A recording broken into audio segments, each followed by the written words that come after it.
చూడొద్దని ఆశ, పడకింట్లో పెనవేతలు ఆవాలని ఆశ, డాబాపై దోబూచులు ఆడాలని ఆశ,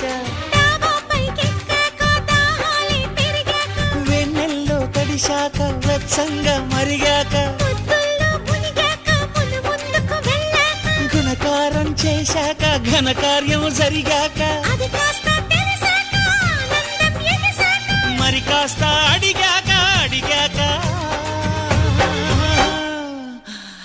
చెప్పు ఆశ ఆశ ఆశ దోష తీర్చే ఆశ. ఎన్ని జన్మలెత్తినా ఆడదిగా పుట్టాలని, మగవాడై